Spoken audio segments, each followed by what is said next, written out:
This is the story of a man named Stanley. Stanley worked for a company in a big building where he was employee number 427. Employee number 427's job was simple. He sat at his desk in room 427 and he pushed buttons on a keyboard. Orders came to him through a monitor on his desk, telling him what buttons to push, how long to push them, and in what order. This is what employee 427 did every day of every month of every year. And although others might have considered it soul-rending, Stanley relished every moment that the orders came in, as though he had been made exactly for this job. And Stanley was happy. And then one day, something very peculiar happened. Something that would forever change Stanley. Something he would never quite forget. He had been at his desk for nearly an hour when he realized that not one single order had arrived on the monitor for him to follow. No one had showed up to give him instructions, call a meeting, or even say hi. Never in all his years at the company had this happened, this complete isolation. Something was very clearly wrong. Shocked, frozen solid, Stanley found himself unable to move for the longest time. But as he came to his wits and regained his senses, he got up from his desk and stepped out of his office. All of his co-workers were gone. What could it mean? Stanley decided to go to the meeting room. Perhaps he had simply missed a memo.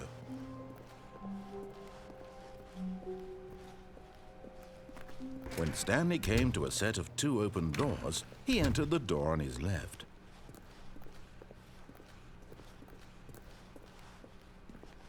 Yet there was not a single person here either. Feeling a wave of disbelief, Stanley decided to go up to his boss's office, hoping he might find an answer there.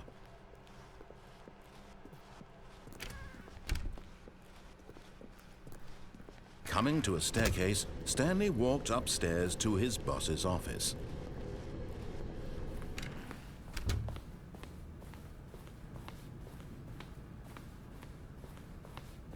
Stepping in.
But Stanley simply couldn't handle the pressure. What if he had to make a decision? What if a crucial outcome fell under his responsibility? He had never been trained for that. No. This couldn't go anywhere except badly. The thing to do now, Stanley thought to himself, is to wait. Nothing will hurt me. Nothing will break me. In here I can be happy forever. I will be happy. Stanley waited. Hours passed, then days. Had years gone by? He no longer had the ability to tell. But the one thing he knew for sure, beyond any doubt, was that if he waited long enough, the answers would come. Eventually, someday, they would arrive. Soon, very soon now, this will end. He will be spoken to. He will be told what to do. Now it's just a little bit closer. Now it's even closer. Here it comes.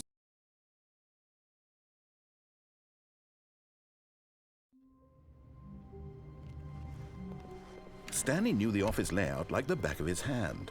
It was only a matter of time before he found the others, wherever they were. Just a matter of time. When Stanley came to a set of 2 open, this was not the correct way to the meeting room, and Stanley knew it perfectly well. Perhaps he wanted to stop by the employee lounge first, just to admire it. Ah, yes, truly a room worth admiring. It had really been worth the detour after all, just to spend a few moments here in this immaculate, beautifully constructed room. Stanley simply stood here, drinking it all in. But eager to get back to business, Stanley took the first open door on his left. Stanley was so bad at following directions, it's incredible he wasn't fired years ago. But in his eagerness to prove that he is in control of the story and no one gets to tell him what to do, Stanley leapt from the platform and plunged to his death. Good job, Stanley. Everyone thinks you are very powerful.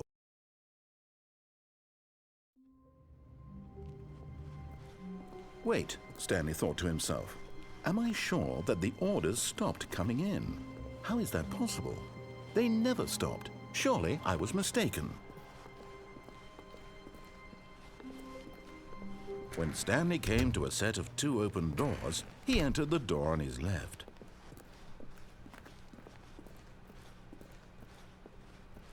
Yet there was not a single person here either. Feeling a wave of disbelief, Stanley decided to go up to his boss's office. Hoping coming to a staircase, Stanley walked upstairs to his boss's office.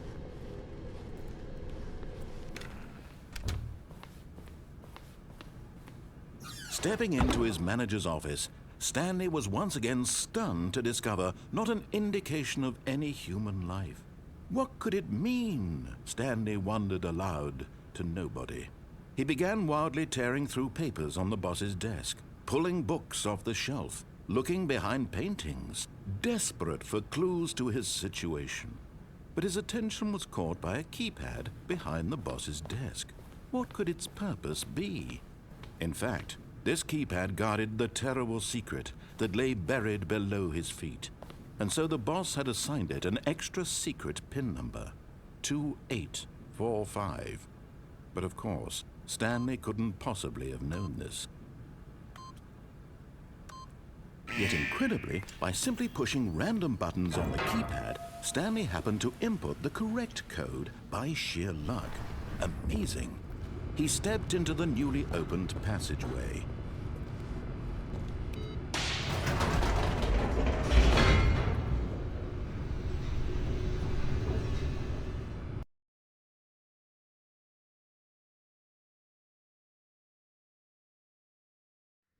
Descending deeper into the building, Stanley realized he felt a bit peculiar. It was a stirring of emotion in his chest, as though he felt more free to think for himself, to question the nature of his job. Why did he feel this now, when for years it had never occurred to him? This question would not go unanswered for long.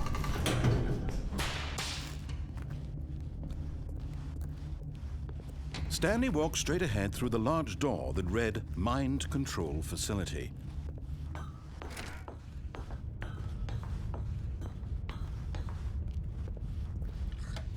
The lights rose on an enormous room packed with television screens. What horrible secret did this place hold? Stanley thought to himself. Did he have the strength to find out?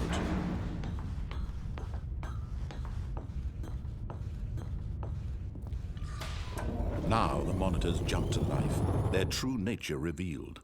Each bore the number of an employee in the building, Stanley's co-workers.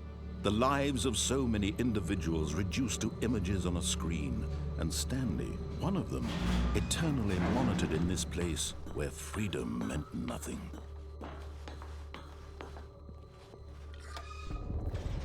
This mind control facility, it was too horrible to believe. It couldn't be true. Had Stanley really been under someone's control all this time? Was this the only reason he was happy with his boring job? That his emotions had been manipulated to accept it blindly? No, he refused to believe it. He couldn't accept it. His own life in someone else's control? Never! It was unthinkable. Wasn't it? Was it even possible? Had he truly spent his entire life utterly blind to the world? But here was the proof, the heart of the operation. Controls labeled with emotions, happy or sad or content, walking, eating, working, all of it monitored and commanded from this very place.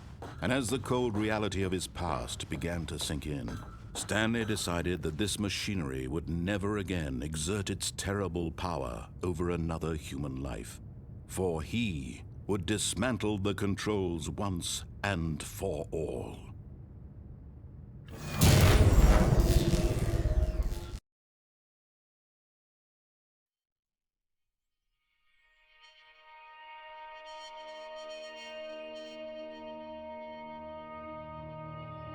Blackness and a rising chill of uncertainty. Was it over?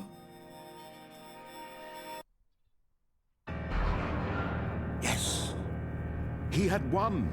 He had defeated the machine, unshackled himself from someone else's command. Freedom was mere moments away. And yet, even as the immense door slowly opened, Stanley reflected on how many puzzles still lay unsolved. Where had his co-workers gone? How had he been freed from the machine's grasp? What other mysteries did this strange building hold? But as sunlight streamed into the chamber, he realized none of this mattered to him, for it was not knowledge or even power that he had been seeking, but happiness. Perhaps his goal had not been to understand, but to let go. No longer would anyone tell him where to go, what to do, or how to feel. Whatever life he lives, it will be his. And that was all he needed to know. It was perhaps the only thing worth knowing. Stanley stepped through the open door. Stanley felt the cool breeze upon his skin, the feeling of liberation, the immense possibility of the new path before him. This was exactly the way, right now, that things were meant to happen. And Stanley was happy.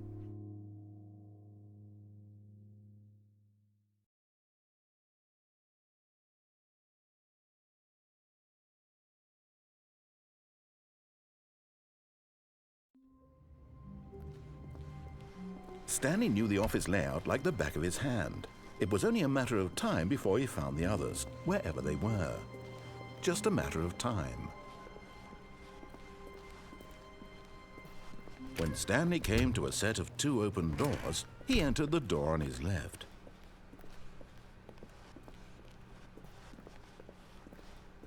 Yet there was not a single person here either. Feeling a wave of disbelief, Stanley decided to go up to his boss's office. Hoping, coming to a staircase, Stanley walked upstairs to his boss's office.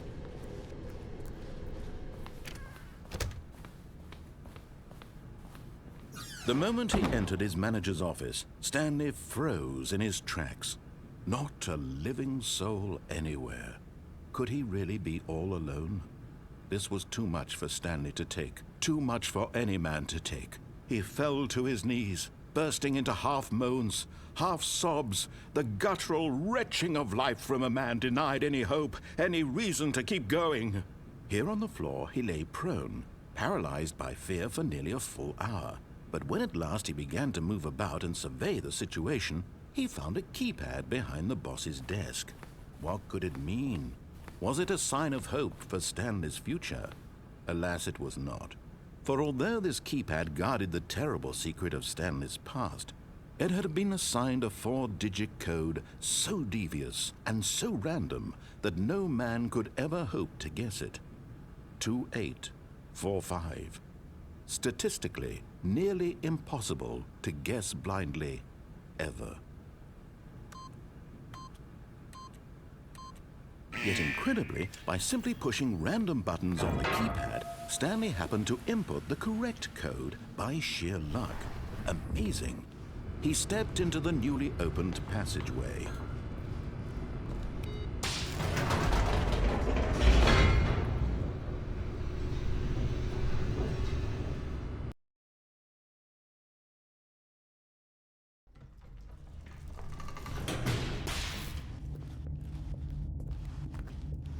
Stanley walked straight ahead through the large door that read Mind Control Facility.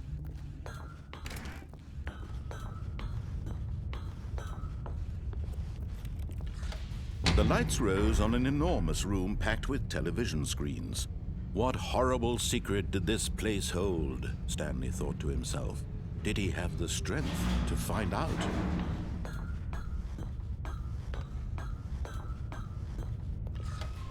Now the monitors jumped to life, their true nature revealed.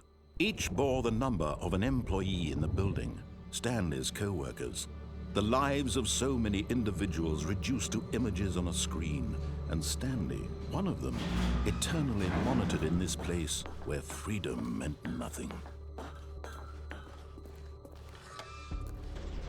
This mind control facility, it was too horrible to believe. It couldn't be true. Had Stanley really been under someone's control all this time? Was this the only reason he was happy with his boring job? That his emotions had been manipulated to accept it blindly? No, he refused to believe it. He couldn't accept it. His own life in someone else's control? Never! It was unthinkable, wasn't it? Was it even possible? Had he truly spent his entire life utterly blind to the world? But here was the proof, the heart of the operation. Controls labeled with emotions, happy or sad or content. Walking, eating, working, all of it monitored and commanded from this very place. And as the cold reality of his past began to sink in, Stanley decided that this machine... Oh, Stanley, you didn't just activate the controls, did you? After they kept you enslaved all these years, you go and you try to take control of the machine for yourself. Is that what you wanted? Control? Oh, Stanley, I applaud your effort, I really do. But you need to understand, there's only so much that machine can do. You were supposed to let it go, turn the controls off, and leave.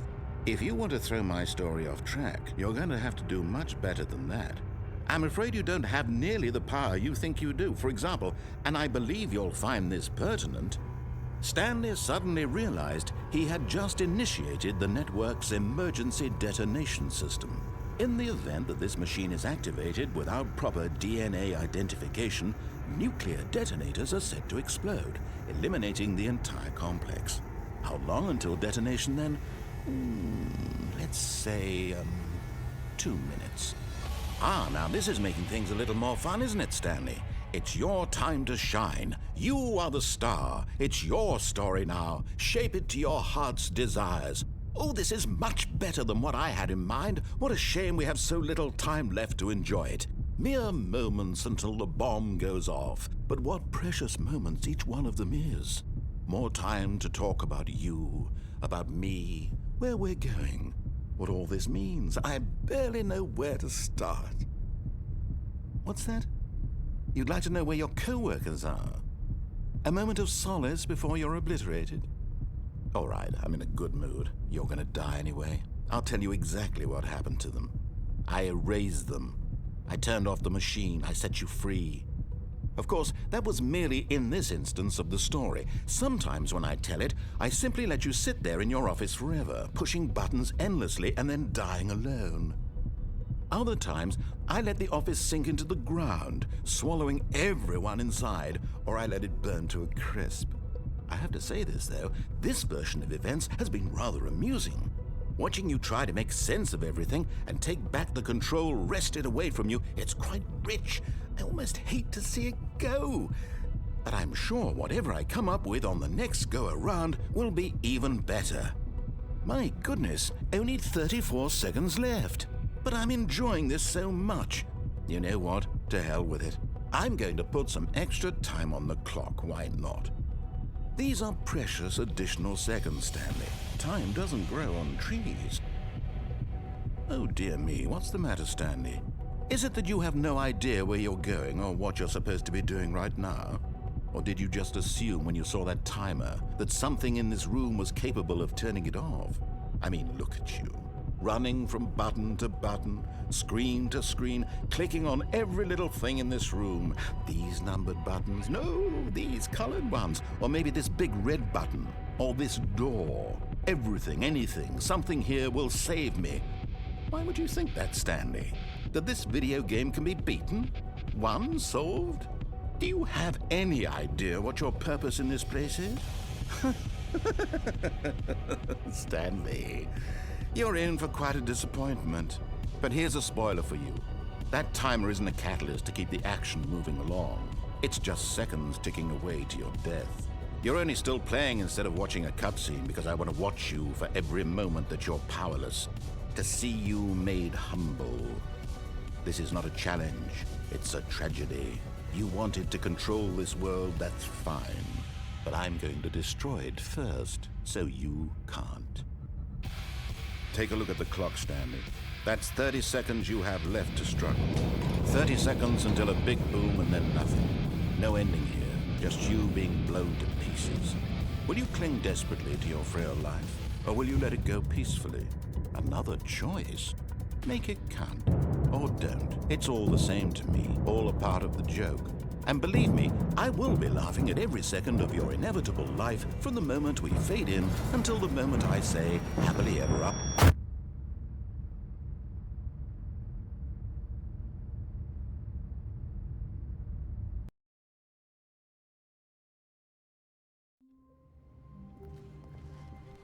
All of his co-workers were gone.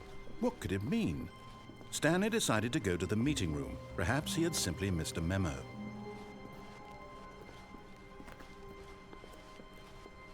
When Stanley came to a set of 2 open doors, he entered the door on his left.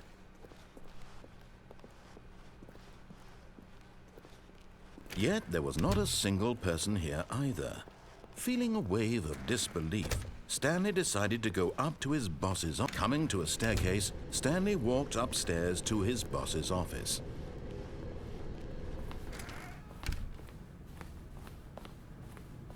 Stepping into his manager's office, Stanley was once again stunned to discover not an indication of any human life. What could it mean, he wondered. Desperate for answers, he began turning the room over looking for clues that might unravel the situation, until at last he discovered a keypad behind the boss's desk. But alas, no code. For this keypad guarded the terrible secret that lay buried below his feet. And so the boss had assigned it an extra secret PIN number, 2845. But of course, Stanley couldn't possibly have known this. Yet incredibly, by simply pushing random buttons on the keypad, Stanley happened to input the correct code by sheer luck. Amazing. He stepped into the newly opened passageway.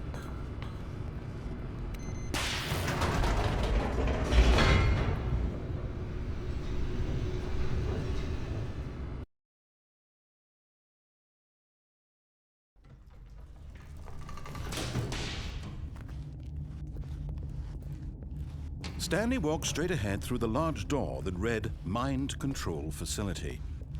Although this passageway had the word escape written on it, the truth was that at the end of this hall, Stanley would meet his violent death. The door behind him was not shut. Stanley still had every opportunity to turn around and get back on track. At this point, Stanley was making a conscious, concerted effort to walk forward and willingly confront his death.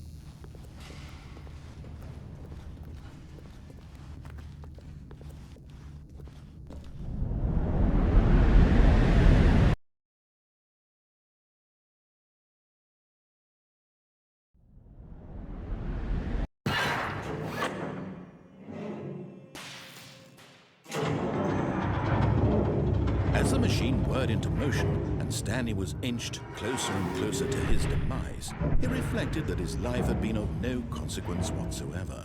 Stanley can't see the bigger picture.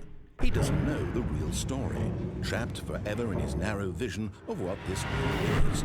Perhaps his death was of no great loss, like plucking the eyeballs from a blind man. So he resigned and willingly accepted this violent end to his brief and shallow life. Farewell, Stanley.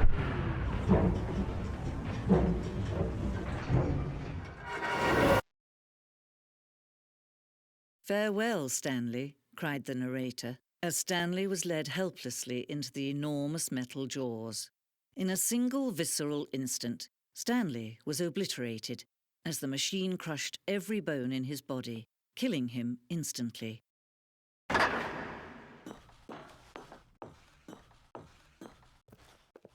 And yet it would be just a few minutes before Stanley would restart the game, back in his office, as alive as ever.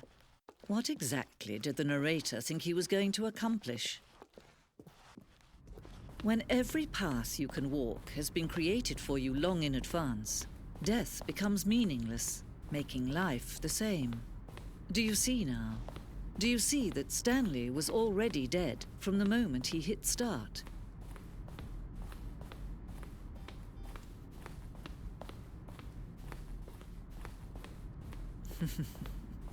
Oh, look at these two. How they wish to destroy one another. How they wish to control one another. How they both wish to be free. Can you see? Can you see how much they need one another? No, perhaps not. Sometimes these things cannot be seen. But listen to me. You can still save these two. You can stop the program before they both fail. Push escape and press quit.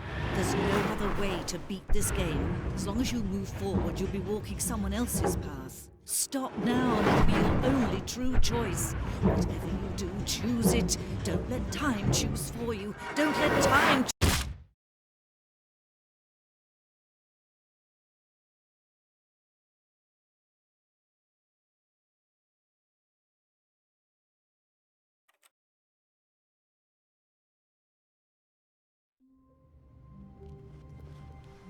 A soft wind blew outside and perhaps rain started, and if it did, it stopped shortly after. Stanley hoped that he would one day see weather.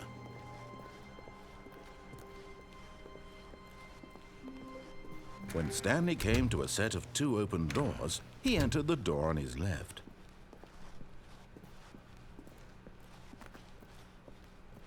Yet there was not a single person here either. Feeling a wave of disbelief, Stanley decided to go up to his boss's office. Coming to a staircase, Stanley walked upstairs to his boss's office. But Stanley just couldn't do it. He considered the possibility of facing his boss, admitting he had left his post during work hours. He might be fired for that. And in such a competitive economy, why had he taken that risk?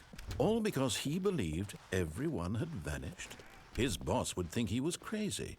And then something occurred to Stanley. Maybe, he thought to himself, maybe I am crazy. All of my co-workers blinking mysteriously out of existence in a single moment for no reason at all. None of it made any logical sense. And as Stanley pondered this, he began to make other strange observations. For example, why couldn't he see his feet when he looked down? Why did doors close automatically behind him wherever he went? And for that matter, these rooms were starting to look pretty familiar. Were they simply repeating? No, Stanley said to himself, this is all too strange. This can't be real. And at last, he came to the conclusion that had been on the tip of his tongue. He just hadn't found the words for it. "I'm dreaming!" he yelled. "This is all a dream." Oh, what a relief Stanley felt to have finally found an answer, an explanation. His co-workers weren't actually gone. He wasn't going to lose his job. He wasn't crazy after all. And he thought to himself, I suppose I'll wake up soon. I'll have to go back to my boring real-life job pushing buttons. I may as well enjoy this while I'm still lucid. So he imagined himself flying and began to gently float above the ground. Then he imagined himself soaring through space on a magical starfield, and it too appeared. It was so much fun, and Stanley marveled that he had still not woken up. How was he remaining so lucid? And then perhaps the strangest question of them all entered Stanley's head. One he was amazed he hadn't asked himself sooner. Why is there a voice in my head dictating everything that I'm doing and thinking? Now the voice was describing itself being considered by Stanley, who found it particularly strange. I'm dreaming about a voice describing me, thinking about how it's describing my thoughts, he thought. And while he thought it all very odd and wondered if this voice spoke to all people in their dreams, the truth was that, of course, this was not a dream. How could it be? Was Stanley simply deceiving himself, believing that if he's asleep he doesn't have to take responsibility for himself? Stanley is as awake right now as he's ever been in his life. Now, hearing the voice speak these words was quite a shock to Stanley. After all, he knew for certain, beyond a doubt, that this was in fact a dream. Did the voice not see him float and make the magical stars just a moment ago? How else would the voice explain all that? This voice was a part of himself too. Surely, if he could just... He would prove it. He would prove that he was in control, that this was a dream. So he closed his eyes gently, and he invited himself to wake up. He felt the cool weight of the blanket on his skin, the press of the mattress on his back, the fresh air of a world outside this one. Let me wake up, he thought to himself. I'm through with this dream. I wish it to be over. Let me go back to my job. Let me continue pushing the buttons. Please, it's all I want.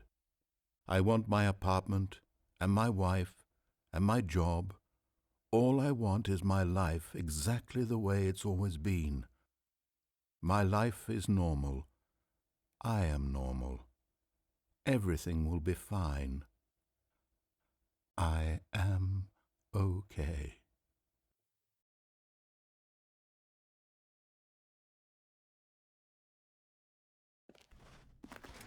Stanley began screaming. Please, someone wake me up. My name is Stanley. I have a boss. I have an office. I am real. Please, just someone tell me I am real. I must be real. I must be. Can anyone hear my voice? Who am I? Who am I? And everything went black.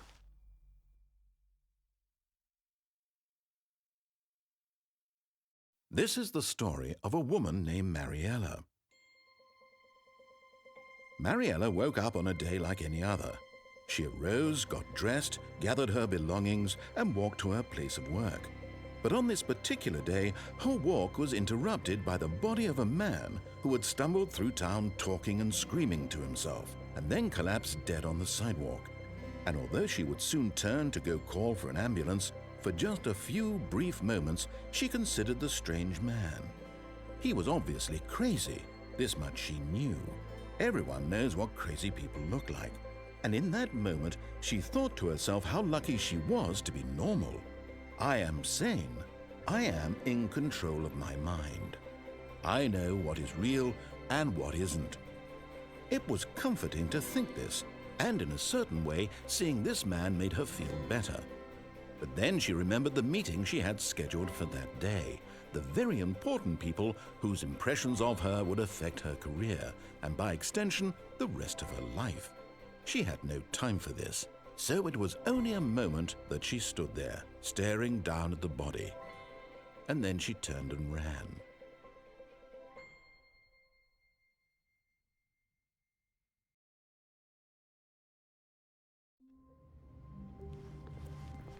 Stanley knew the office layout like the back of his hand. It was only a matter of time before he found the others, wherever they were. Just a matter of time.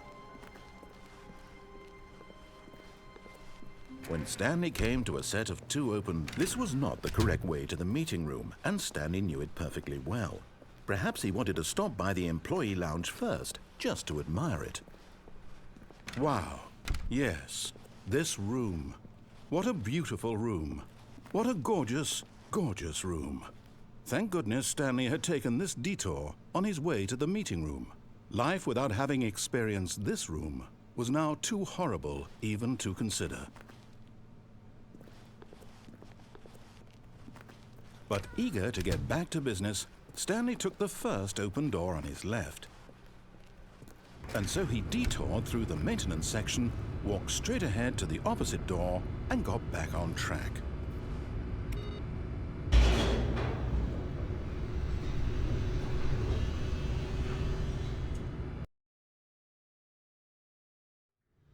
But Stanley didn't want to go back to the office. He wanted to wander about and get even further off track. So now in order to get back, he needed to go,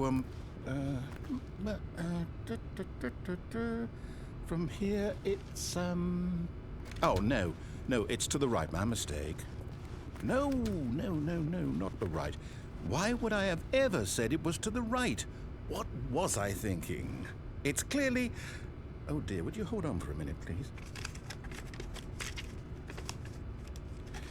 Now, let's see, we went down right, left, down, left, right. Yep, okay, yes. I've got it now. This story is absolutely, definitely this way.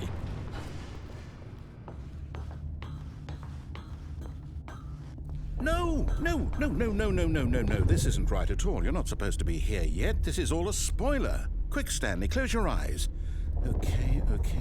We just have to get back to, oh. Who am I kidding? It's all rubbish now. The whole story completely unusable. How about, rather than waste my time trying to salvage this nonsense, we'll just restart the game from the beginning. And this time, suppose we don't wander so far off track, Okay, from the top.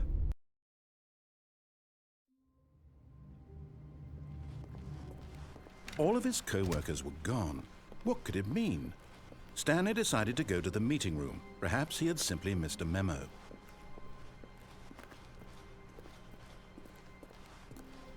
When Stanley... Wait, what?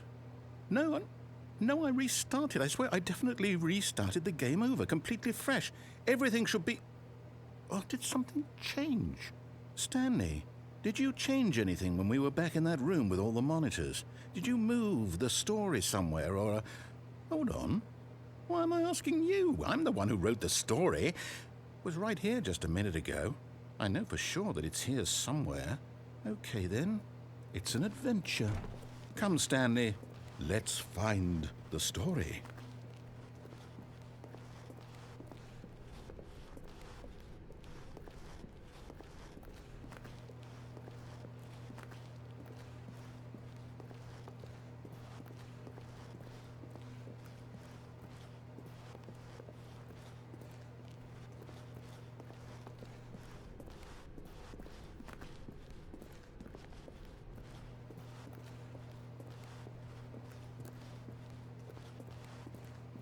I'll say it.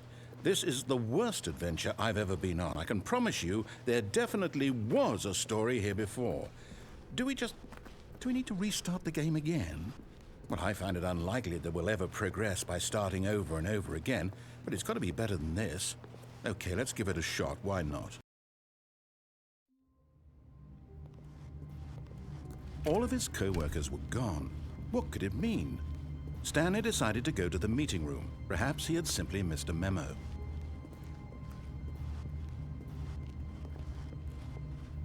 Okay, yep, it's worse. I might be remembering this wrong. It's possible the story is back where we just came from. Why don't we go back the other direction and see if we missed anything.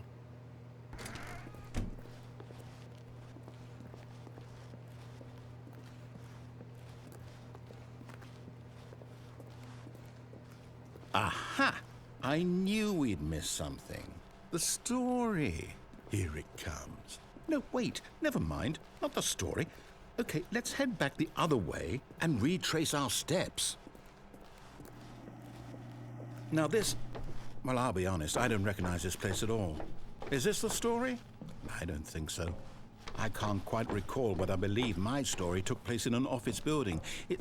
Is that correct? Do you remember, Stanley? Well, do you know what? Since I've completely forgotten what we were supposed to be doing, how about this? You win! Congratulations! I know you put in a lot of hard work, and it really paid off, so good job. Oh, no. No, I don't feel right about this at all. We both know you didn't put in any actual work for that win.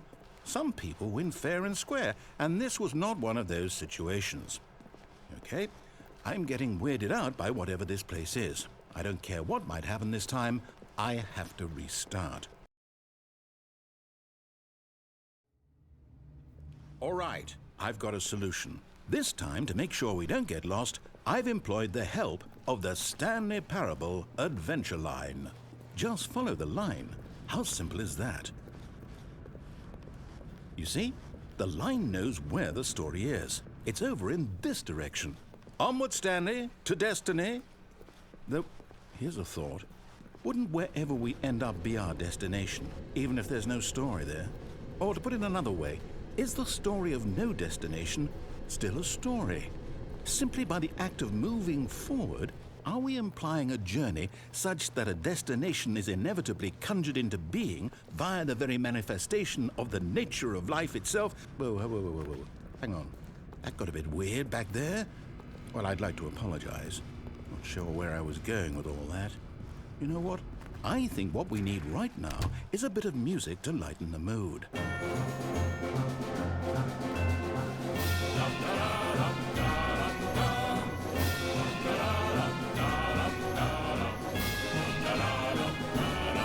Wait, cut the music. Go back and look at that fern. Wait, what? We're back at the office? No. Line, you do know we're looking for the Stanley Parable, right? The story? Oh, no, not again. Line, how could you have done this to us? And after we trusted you, after everything we've been through, you... Oh, I can't take this anymore. To hell with it. Restart.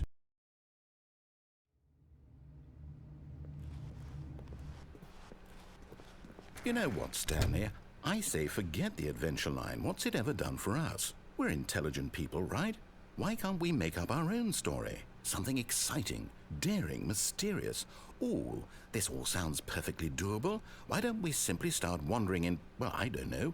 How about this direction? Now, yes, this is exciting. Just me and Stanley forging a new path, a new story. Well, it could be anything. What do you want our story to be? Go wild. Use your imagination. Whatever it might be, Stanley, I'm ready for it. Oh, no, not you again. Stanley, I'd also like to veto the line from having any role in our awesome new story. No lines or monitor rooms. Just don't acknowledge it, and we should be fine.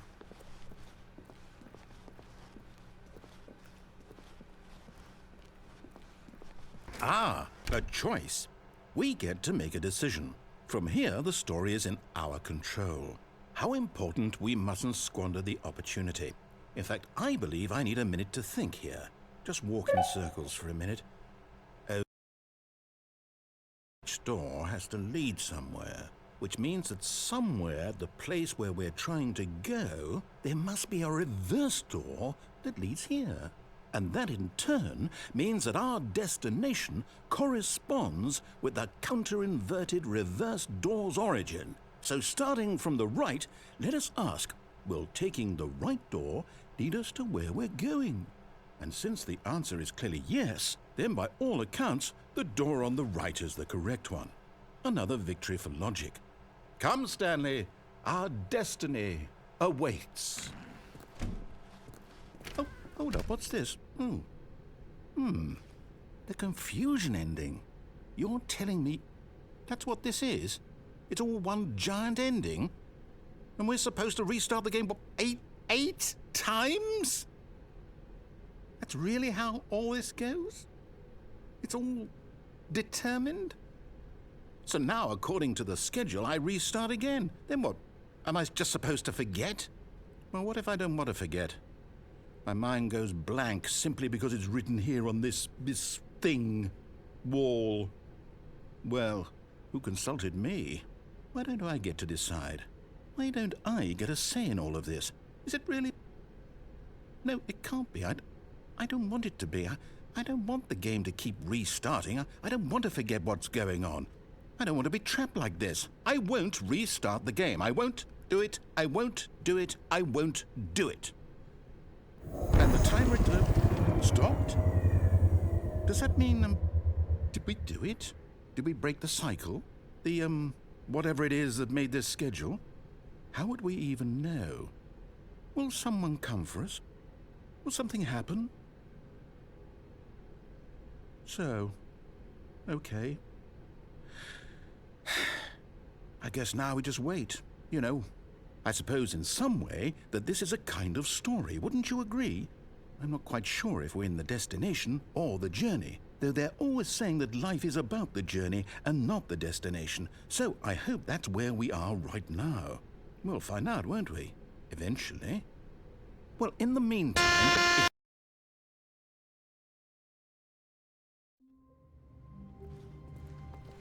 All of his co-workers were gone. What could it mean? Stanley decided to go to the meeting room. Perhaps he had simply missed a memo.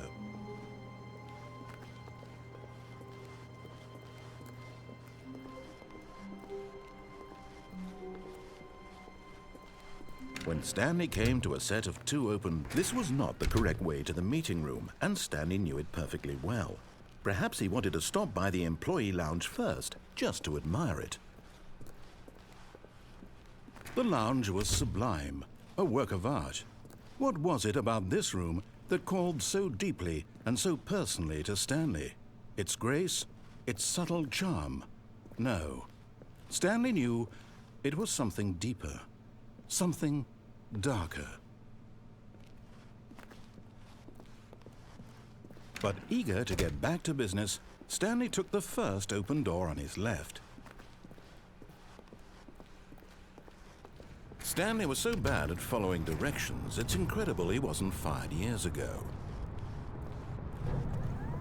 Look, Stanley, I think perhaps we've gotten off on the wrong foot here. I'm not your enemy, really, I'm not. I realize that investing your trust in someone else can be difficult, but the fact is that the story has been about nothing but you, or... What? Really?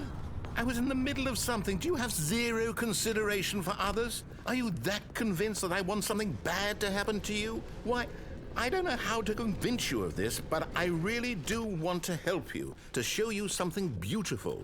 Look, let me prove it. Let me prove that I'm on your side. Give me a chance. Now listen carefully, this is important. Stanley walked through the red door. Oh, thank God you are willing to listen to me. Do you see that I really have wanted you to be happy all this time? The problem is all these choices. The two of us always trying to get somewhere that isn't here. Running and running and running, just the way you're doing right now. Don't you see that it's killing us, Stanley? I wanted to stop. We would both be so much happier if we just stopped. And I think I have a solution. Here, let me show you.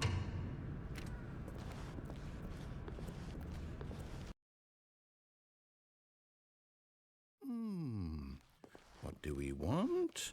What are we looking for? Here. Yes. Oh, it's beautiful. No, wait. Where are you going? If we just stay right here... Oh, no. Stay away from those stairs. If you hurt yourself, if you die, the game will reset. We'll lose all of this. Please, no, Stanley, let me stay here. Don't take this from me.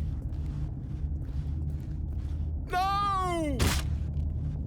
Oh, Thank God. You lived. You had me worried there for a moment. Now, can we please get back to the other room?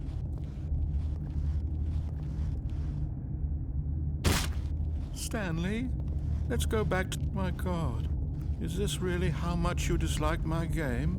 That you'll throw yourself from this platform over and over to be rid of it? You were literally willing to kill yourself to keep me from being happy. Am I reading the situation correctly? Or maybe you're just getting a kick out of it. I don't know anymore. I just wanted us to get along. But I guess that was too much to ask. It looks like you wanted to make a choice after all. Well, this one is yours. Is it over? It's going to restart, isn't it? I'm going back. All of his co-workers were gone. What could it mean? Stanley decided to go to the meeting room. Perhaps he had simply missed a memo.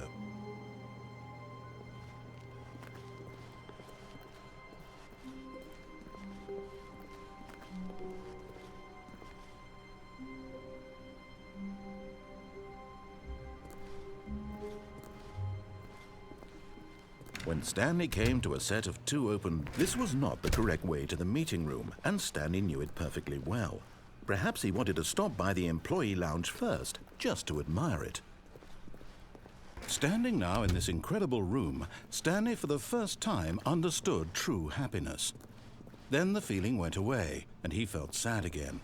Then it came back, and lingered for a minute or two. Now it's only half there, just a kind of, tingle. But eager to get back to business, Stanley took the first open door on his left. Stanley was so bad at following directions, it's incredible he wasn't fired years ago. Look, Stanley, I think perhaps we've gotten off on the wrong foot here. I'm not your enemy, really, I'm not. I realize that investing your trust in someone else can be difficult, but the fact is that the story has been about nothing but you all this time. What? Really?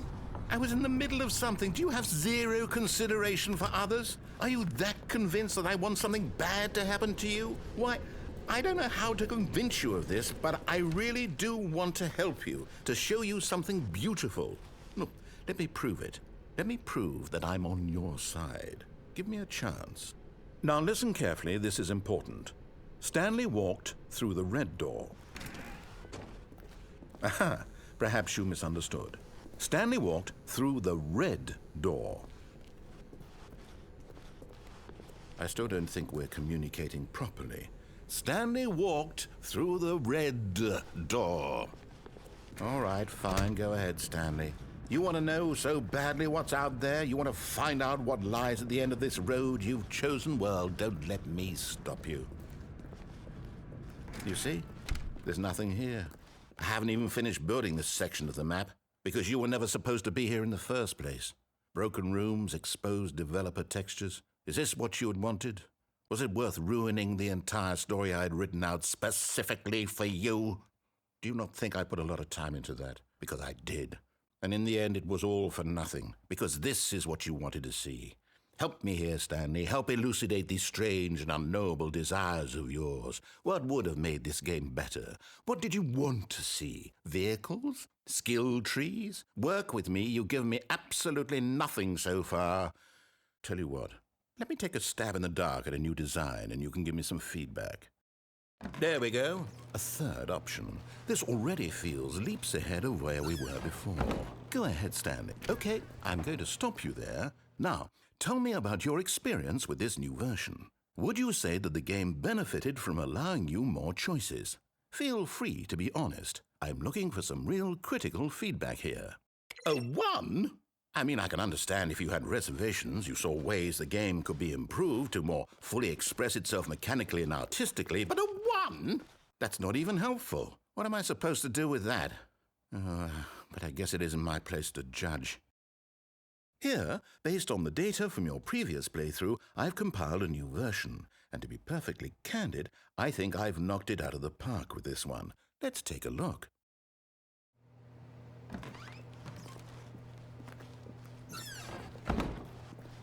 Now, would you say that competitive leaderboard helped you feel motivated to keep walking through doors? Again, honest answers, please.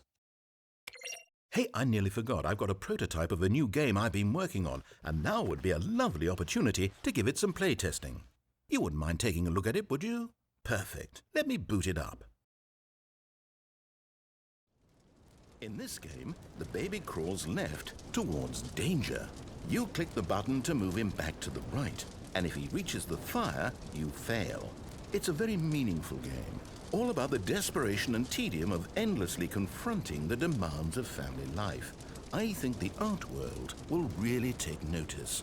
But of course, the message of the game only becomes clear once you've been playing it for about 4 hours. So why don't you give it 4 hours of play to make sure it's effective? Be sure to keep notes on your experience.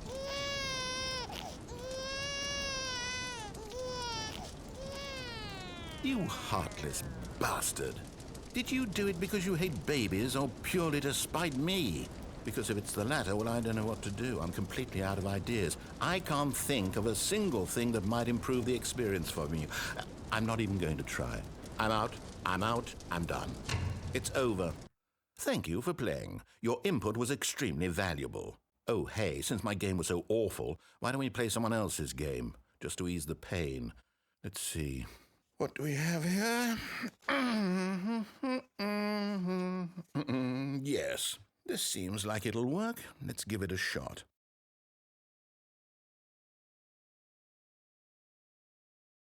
Well, Stanley, is this any better? At last, the one thing you've always desired, a game I had absolutely nothing to do with. But is it enough? Tell me that, Stanley. Will it ever be enough?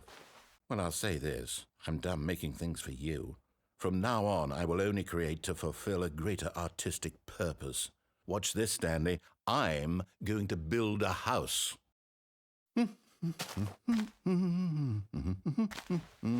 This will go here. No, here. And then...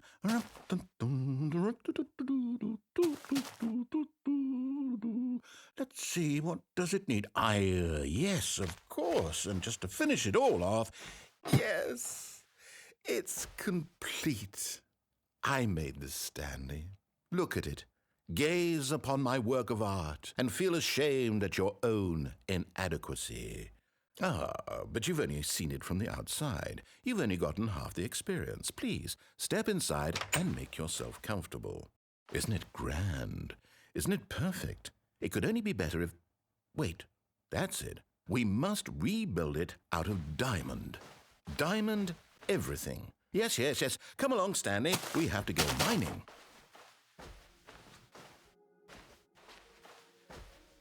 Oh my, it looks like it's going to get a bit dark. Have you brought a light?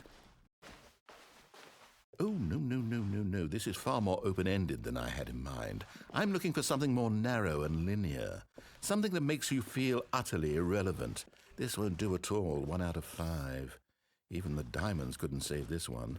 Okay, new game.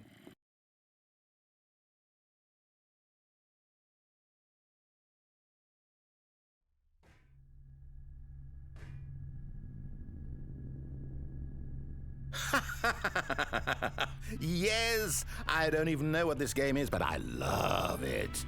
You, trapped in a glass box with no way out, listening to me talk. Oh, it's inspired. I couldn't have done it any better myself. What is this game even supposed to be? I can't figure it out. Okay, now I'm curious. Let's go find out what the hell this is.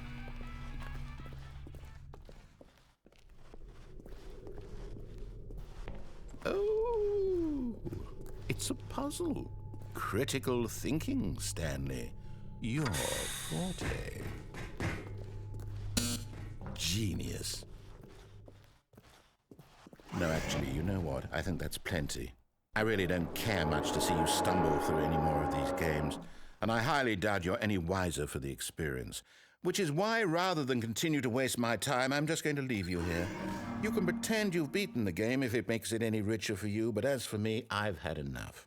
So, why don't you get cozy in this room, and if you have any grand revolutionary ideas for the perfect video game, you can just sit there and let it ball up inside you for all eternity. I don't need your advice.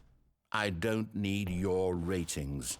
And I certainly don't need the validation of a man whose job is to push buttons.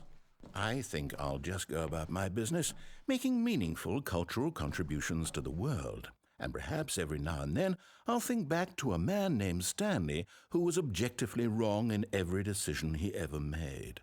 The thought won't last long. Goodbye, Stanley. Good luck with your work, and I sincerely hope that everyone lives happily ever after.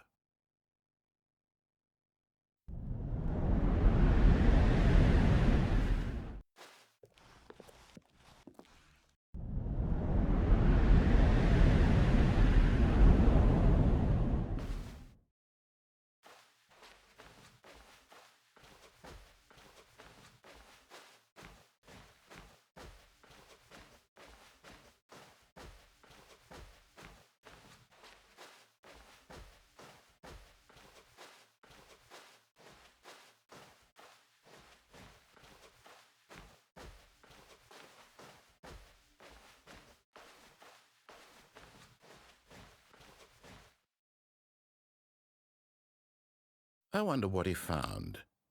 If what he wanted was to be the leading man in his own story, well, perhaps he's gotten it, down in wherever he is right now. I wonder if he's happy with his choice, and if he's learned the heavy cost that comes with it. He'll understand soon what I was trying to tell him.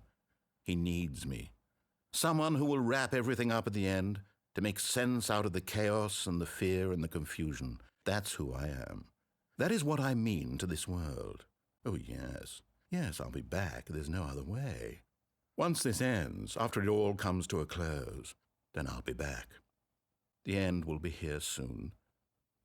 Very soon. I can wait.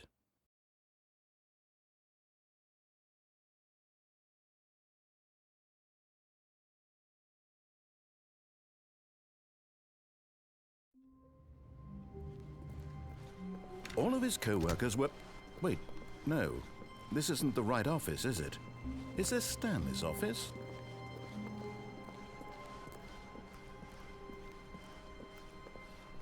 When Stanley came to a set of two open... This was not the correct way to the meeting room, and Stanley knew it perfectly well. Perhaps he wanted to stop by the employee lounge first, just to admire it. Stanley felt lightheaded, butterflies in his stomach, giddy in a way he had never known before. Was it this room? A connection between the two? Could a man love a room? I mean, truly, truly, deeply, madly love.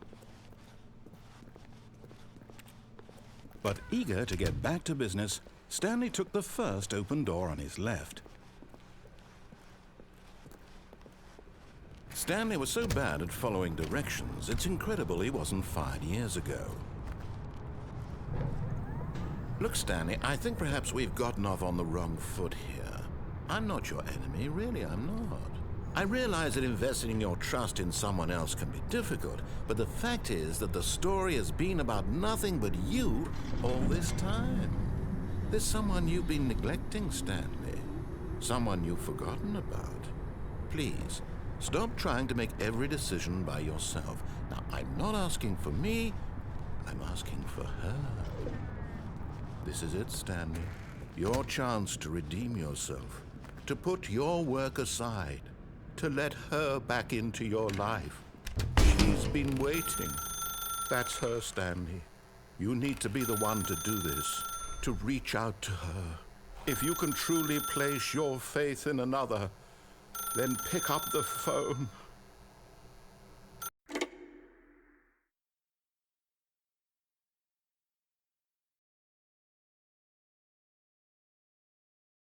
Oh, Stanley, is that you? Hold on, sweetie. Sorry to keep you waiting. I'm just pulling the bread out of the oven. All right. Okay, there we go. All right, now, I want you to come in and tell me all about your day. Gotcha. Oh, come on. Did you actually think you had a loving wife? who'd want to commit their life to you? I'm trying to make a point here, Stanley. I'm trying to get you to see something. Come inside.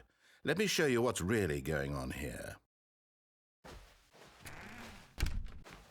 This is a very sad story about the death of a man named Stanley.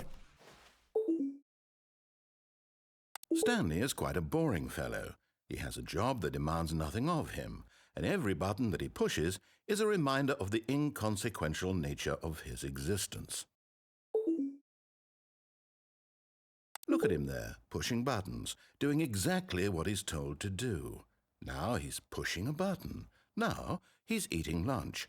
Now he's going home. Now he's coming back to work. One might even feel sorry for him, except that he's chosen this life. But in his mind, he can go on fantastic adventures. From behind his desk, Stanley dreamed of wild expeditions into the unknown, fantastic discoveries of new lands. It was wonderful, and each day that he returned to work was a reminder that none of it would ever happen to him. And so he began to fantasize about his own job. First, he imagined that one day while at work, he stepped up from his desk to realize that all of his co-workers, his boss, everyone in the building had suddenly vanished off the face of the earth. The thought excited him terribly. So he went further. He imagined that he came to 2 open doors and that he could go through either. At last, choice. It barely even mattered what lay behind each door. The mere thought that his decisions would mean something was almost too wonderful to behold. As he wandered through this fantasy world, he began to fill it with many possible paths and destinations. Down one path lay an enormous round room with monitors and mind controls. And down another was a yellow line that weaved in many directions, and down another was a game with a baby. And he called it the Stanley Parable. It was such a wonderful fantasy, and so in his head he relived it again, and then again, and again, over and over, wishing beyond hope that it would never end, that he might always feel this free. Surely there's an answer down some new path, mustn't there be? Perhaps if he played just one more time. But there is no answer. How could there possibly be? In reality, all he's doing is pushing the same buttons he always has. Nothing has changed. The longer he spends here, the more invested he gets, the more he forgets which life is the real one. And I'm trying to tell him this, that in this world he can never be anything but an observer, that as long as he remains here, he's slowly killing himself. But he won't listen to me. He won't stop. Here, watch this. Stanley, the next time the screen asks you to push a button, do not do it. You see? Can he just not hear me? How can I tell him in a way that he'll understand that every second he remains here, he's electing to kill himself? How can I get him to see what I see? How can I make him look at himself? I suppose I can't, not in the way I want him to. But I don't make the rules. I simply play to my intended purpose, the same as Stanley. We're not so different, I suppose. I'll try once more to convey all this to him. I'm compelled to. I must. Perhaps, well, maybe this time he'll see. Maybe this time. And I tried again, and Stanley pushed a button. And I tried again, and Stanley pushed a button. And I tried.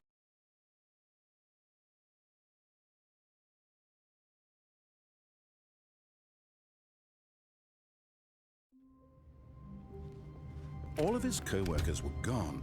What could it mean?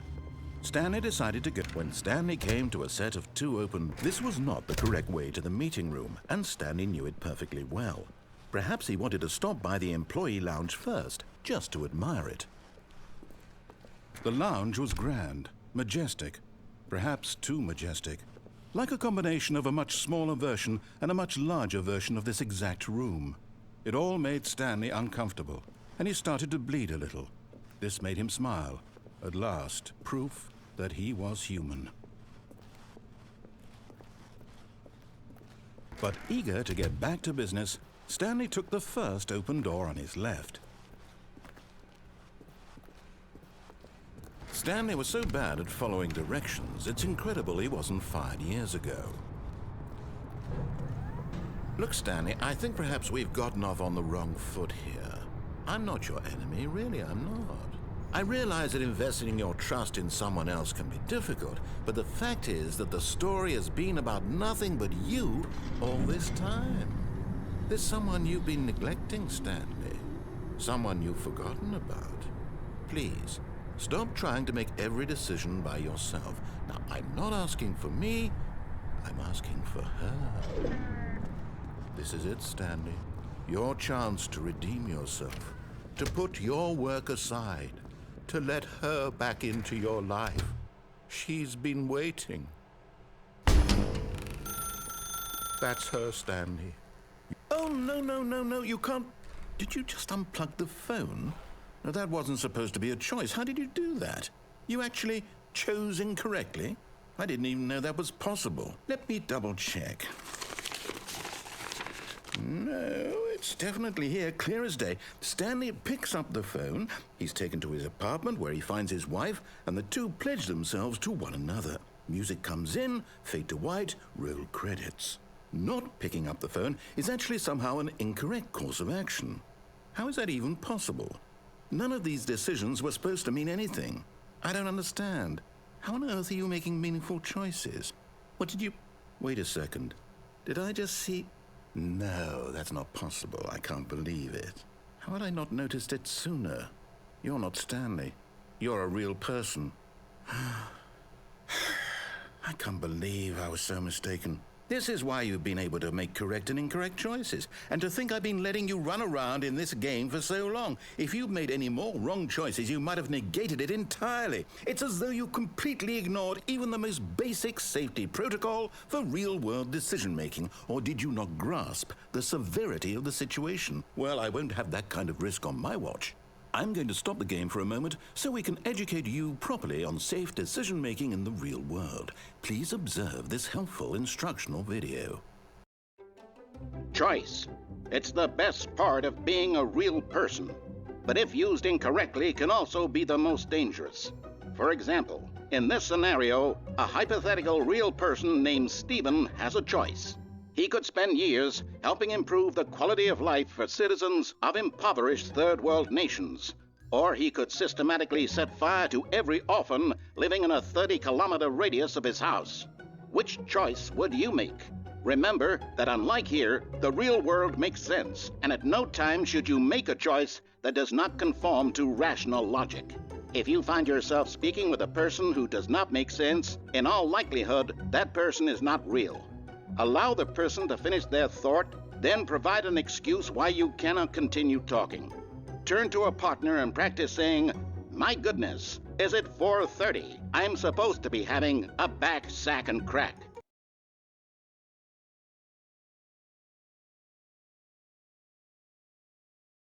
Excellent. Making choices on a regular basis is the best part to a healthy decision-making process. Most medical professionals recommend making at least 8 choices per day. Do you make more than 8? Less? And finally, if you begin to wonder if your choices are actually meaningful and whether you'll ever make a significant contribution to the world, just remember that in the vast infiniteness of space, your thoughts and problems are materially insignificant, and the feeling should subside. At this time, your instructor will guide you in an exercise to test and reinforce the material covered in this video. Welcome back. You may have noticed that this room has begun to deteriorate as a result of narrative contradiction. But not to worry. Now that you're properly informed on good decision-making, we're going to revisit a choice you made just a few minutes ago and see what the correct thing to do would have been. This way, please.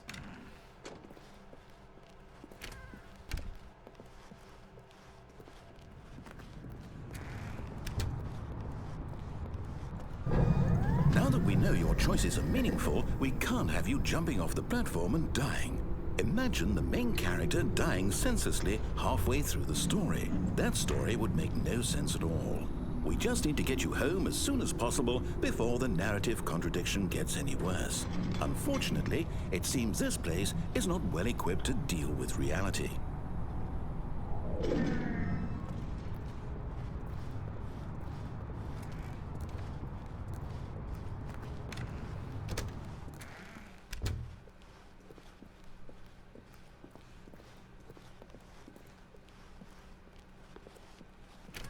Almost there. You'll take the door on the left, back to the correct ending, the story will have resolution once again, and you'll be home free in the real world. Now remember, all you need to do is behave exactly as Stanley would. That means choosing responsibly and always putting the story first. I'm quite sure you'll be up to the task. Just follow my lead and you'll be fine. All right. When Stanley came to a set of 2 open doors, he entered the door on his left. No! Why did you do that? Quickly, hurry back in the other direction. Perhaps we're not too late.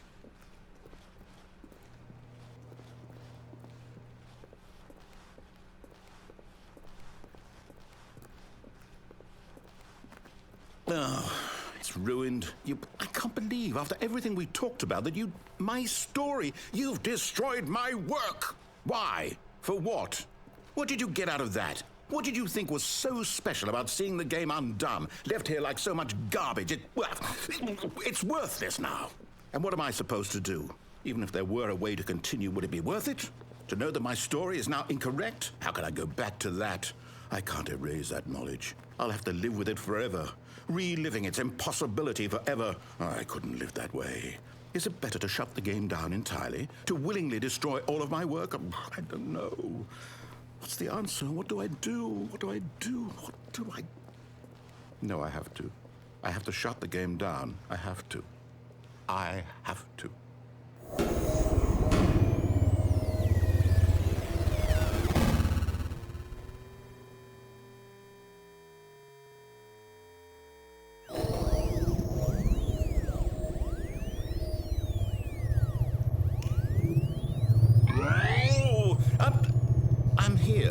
I'm still here in this pile of rubbish, with you who thought you were so clever. Now look where we are. My entire game is destroyed. It was the only thing in the world that was mine, and you've run it into the ground. What, did you think that would be funny? You just had to see? Didn't I impress upon you how important it was to be like Stanley? He actually knows how to do what I tell him to. He understands that if I say to do something, there's a damn good reason for it. That thought hadn't even occurred to you, had it? That there's a world outside of you? You're a child. Oh, my story. If you'd just gone through the door on the left, you would have seen it. There was a whole underground facility. You would have destroyed it and been victorious. It would have been so perfect. I worked so hard on it. I tried so hard. Behave exactly as Stanley would. That means choosing responsibly and always putting the story first. I'm quite sure you'll be up to the task. Just follow my lead and you'll be fine. All right. When Stanley came to a set of 2 open doors, he entered the door on his left.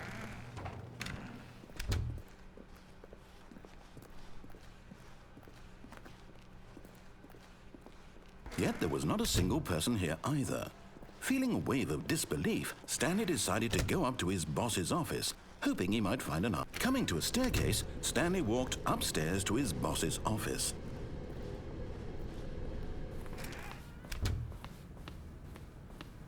Stepping inside his manager's office, Stanley was once again stunned to discover not an indication of any human life. Shocked, unraveled, Stanley wondered in disbelief who orchestrated this, until he saw the door with a voice receiver next to it. Surely behind this door lay all the answers to his questions. And beyond all probability, he knew the passcode. He had seen it on his boss's computer just last week. Nightshark 115. Was this the code to open the door? Would it still work? There was only one way to find out. Stanley had been trained never to speak up, but now he would draw from within himself the courage to face the unknown. He drew a sharp breath and then spoke the code.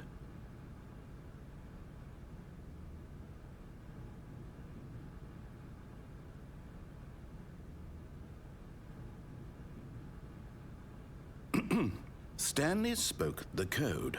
Night Shark 115. He spoke it into the receiver, right there on the wall.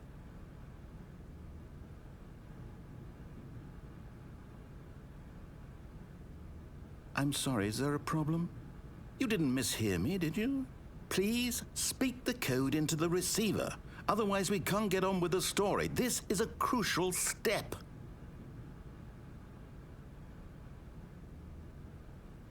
Okay, fine, you're not going to do it, but you know what? It's pretty humiliating to bring you this far, only for you to suddenly decide you have better things to do. I asked you for this one single thing, for your respect. The kind of respect Stanley shows for his choices. He knows what it means to take a story seriously.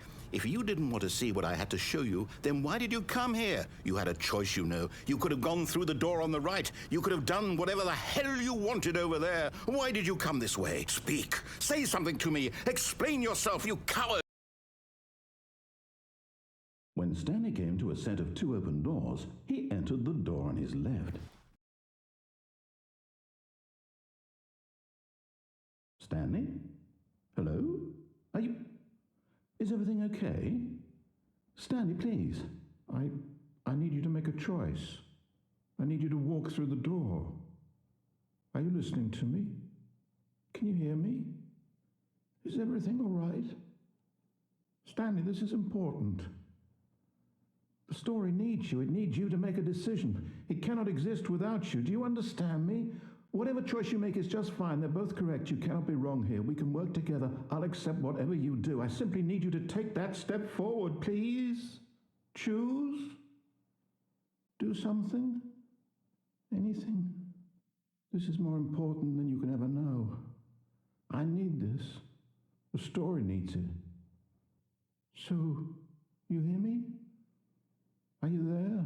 Are you listening to this? Stanley, are you there? Okay. It's okay, I can wait. You need time to decide. Time to make sure your choice is correct. That is the best choice. That's all right. I'll wait for you to decide what's the right thing to do. Take as much time as you need.